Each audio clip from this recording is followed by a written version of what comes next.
జెడ్బీ9 news కి స్వాగతం.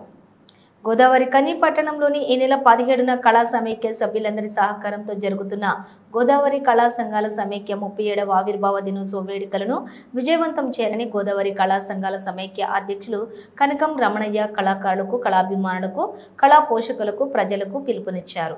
ఈ మేరకు శనివారం గోదావరి కని పట్టణంలోని Singareni SC/ST employees welfare association ఆవరణలో గల స్ఫూర్తి భవన్లో కళా సంఘాలు, కళాకారులతో సమావేశం నిర్వహించారు. ఈ సందర్భంగా ఆయన మాట్లాడారు.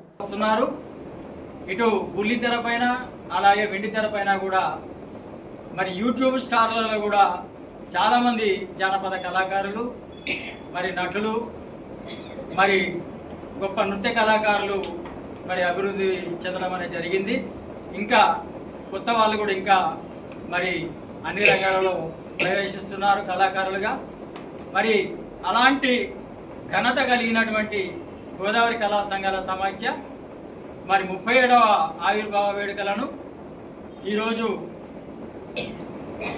దానికి సంబంధించినటువంటి సన్నాహక సమావేశాన్ని, కార్యక్రమాల ఉత్సవాలను ఏ విధంగా నిర్వహిస్తే బాగుంటుంది, ఏ విధంగా నిర్వహించాలి, ఎలా నిర్వహించాలి, మరి ఎవరెవరిని ఆహ్వానించాలి అనే విధంగా ఉత్సవాలకు సంబంధించినటువంటి సన్నాహక సమావేశాన్ని ఈరోజు మనం గోదావరి కళా సంఘాల సమాఖ్య యొక్క ఆవరణలో సింగరేణి SC/ST సంక్షేమ సంఘం స్ఫూర్తి భవన్లో ఈ యొక్క సమావేశాన్ని నిర్వహించుకుంటున్నాము. మరి విచ్చేసిన అందరికి కూడా మరి మరొకసారి స్వాగతం, సుస్వాగతం పలుకుతూ ఈ నెల 17వ తారీఖున RCOA క్లబ్లో ఉదయం 10 గంటల నుండి మన యొక్క ఉత్సవాలు ప్రారంభమవుతాయి. మరి వాటికి గౌరవ ఎమ్మెల్యే గారిని ఇంకా మిగతా ప్రభుత్వ అధికారులను కూడా మనం ఆహ్వానించబోతున్నాము.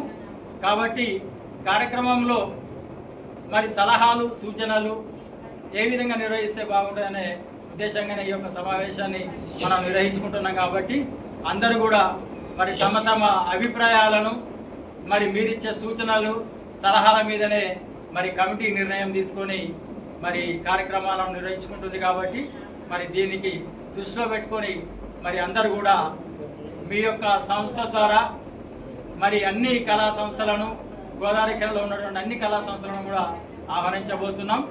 కాబట్టి అందరూ కూడా మరి ఏ కళా సంస్థ ఏ కళారూపాలను ప్రదర్శిస్తుంది, వీటన్ని కూడా సంబంధించినటువంటి మరి అంశాలను మరి అందరూ కూడా తెలియజేయాల్సిందిగా, మరి పాల్గొనే కళాకారుల సంఖ్యను కూడా తెలియజేయాల్సిందిగా కోరుతూ మరి ఒక్కొక్కరు మీ అభిప్రాయాలను ఈ యొక్క ఉత్సవాల గురించి తెలియజేయాల్సిందిగా కోరుతున్నాను.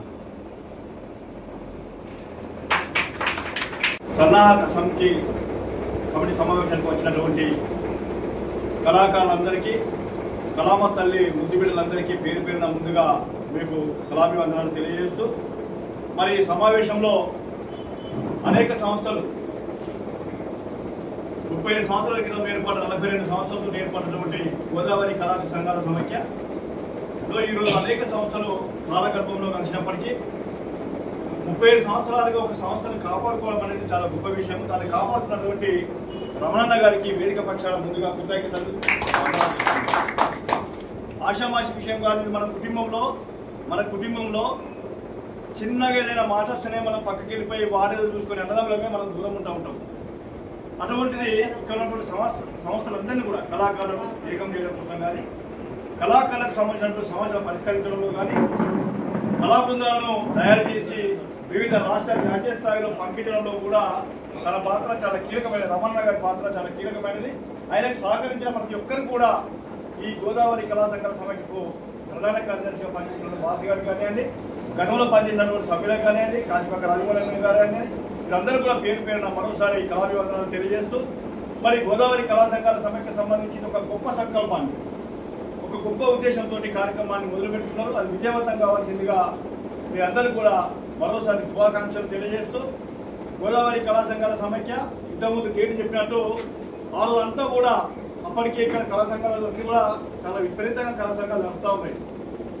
మాతో కలిసి వచ్చిన ఆరున్నటువంటి సంఘాలలో 42 కళా సంఘాలు గోదావరి కని కళా సంఘాల సమైక్య ఏర్పాటులో కీలకంగా పాత్ర పోషించినప్పటికీ ఆ రోజు సుద్దాల దేవయ్య గారు, దాదాపు 5 మంత్రులు, బివి మోహన్ రెడ్డి గారు, ఆయన కూడా మంత్రి, వీరందరూ కూడా ఆ రోజు దామోదర్ రెడ్డి గారు, ముద్దసాని దామోదర్ రెడ్డి గారు, మాలా మల్లేశం గారు, వీరంతా కూడా అప్పుడున్నటువంటి సమయంలో కొత్తగా రంగస్థలం, కళాకారుల కోసం రంగస్థలం ఏర్పాటు చేస్తూ ఉన్నారు. అదేవిధంగా పశు వైద్యశాలను కూడా ఇనాగ్రేషన్ చేస్తూ ఉన్నారు. ఆ రోజు మేమందరం కూడా ఒకే టైంలో ఈ వేదిక మీద ఉన్నటువంటి కళా సంఘాల సమైక్య పేరు పెట్టడంలో కూడా పాత్ర పోషించినటువంటి మన రేణుకుంట రాజమౌళి అన్న కూడా ప్రత్యేకమైన కృతజ్ఞతలు. ఈ వయసులో కూడా ఆయన ఇంకా కళా కోసం తపనపడతా ఉన్నాడు. అయితే అందరం కూర్చున్న తర్వాత మన కళాకారులందరూ కూడా మనకు అవకాశం రావాలి, కళా సంస్థ ఏర్పాటు చేస్తున్నట్టే అక్కడ ఈ గోదావరి గంట ప్రాంతంలో ఒక 4-5 గుత్తాధిపత్యంగా ఉన్నటువంటి కళా సంఘాలు వాళ్ళే కళా సంస్థలకు సంబంధించినటువంటి వాళ్ళే కళా ప్రదర్శన వాళ్ళే ఇవ్వాలి, వేరేటోళ్ళకి అవకాశం ఇచ్చేది లేదు. ఆ వేదిక మీద ఆ వేదికను అప్పటికే వాళ్ళంతా కూడా క్యాప్చర్ చేసుకున్నారు. నేను ఎవరి పేరు చెప్పదలుచుకోలేదు. ఆ వేదిక కళా వేదిక ఏదైతే కళారంగం ఉందో కళారంగానికి సంబంధించినటువంటి ఆ వేదికను అప్పటికే వాళ్ళు క్యాప్చర్ చేసుకున్నారు. ఎవరు కూడా వేదికటువంటి పరిస్థితులు లేవు. ఆ దశలో మేము చూడడం కోసం మేము అందరం కూడా కళారంగము మన సంస్థకు సంబంధించింది ఏదైతే మనం అందరం ఉన్నామో మరి ఇక్కడ కళకు సంబంధించినటువంటి రంగస్థలం మొదలవుతుంది. మరి మనం వెళ్దామని చెప్పని వాళ్ళు మమ్మల్ని పిలవకపోయినా, వాళ్ళు మమ్మల్ని ఎవరు ఆహ్వానించకపోయినా మేమే అందరం కలిసి వెళ్ళడం జరిగింది. అయితే అక్కడ ఒక ఆలోచన వచ్చింది, ఏం సంస్థ పెడదామని చెప్పంటే మనందరం ఒకరి దగ్గర పెట్టుకుంటే 40-42 సంస్థలు ఒకరికి రావడం జరిగింది. ఆ ఎదురుగా ఒక హోటల్ ఉంటుంది, టీ హోటల్ ఉంటుంది, పాత మున్సిపల్ ఆఫీస్ ముందు. అక్కడ పేరు నాకు అంత ఐడియా లేదు కానీ గడంచ మంచాలు వేసి ఉన్నాయి అంతా కూడా.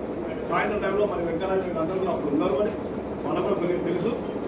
ఏం చేద్దామని చెప్పి అప్పటిదప్పుడే ఒక పేపర్ తీసుకొని ఎవరు వస్తే వాళ్ళు సంతకాలు పెట్టించుకొని ఏం పేరు పెడదాం అనుకున్నప్పుడు గోదావరి కళా సమైక్య ఒకటి, గోదావరి కని కళా సమైక్య ఒకటి, గోదావరి కళా సంఘాల సమైక్య అనేది ఒకటి, 3 పేర్లను సూచించడం జరిగింది. ఈ గోదావరి కళా సంఘాల సమైక్యకు ఎందుకు పెట్టాల్సి వచ్చిందంటే ఆ రోజు ఆ ప్రాంతంలో ఈ ప్రాంతంలో గోల్బెల్ట్ ప్రాంతాన్ని ఒక సమైక్య శాసిస్తూ ఉన్నది. సింగరేణిలో ఇటు అధికారులను కానీ రాజకీయ నాయకులను కానీ లేదా ఇతరత్ర ప్రాంతాలలో పేరు చెప్పితేనే భయపడేటువంటి పరిస్థితుల్లో ఇక్కడ నడుస్తూ ఉన్నది. చివరికి ఏం పెడదాము అనుకున్న టైంలో గోదావరి కళా సంఘాల సమైక్యగా ఆ రోజు నామకరణం జరుగుతుంది. దానికి చాలా మంది బయట నీరు పెట్టిన ఎవ్వరు పెట్టలేదు. దీనికి కారకులు ఒకటి గుంపులు మాత్రం, 2 నేను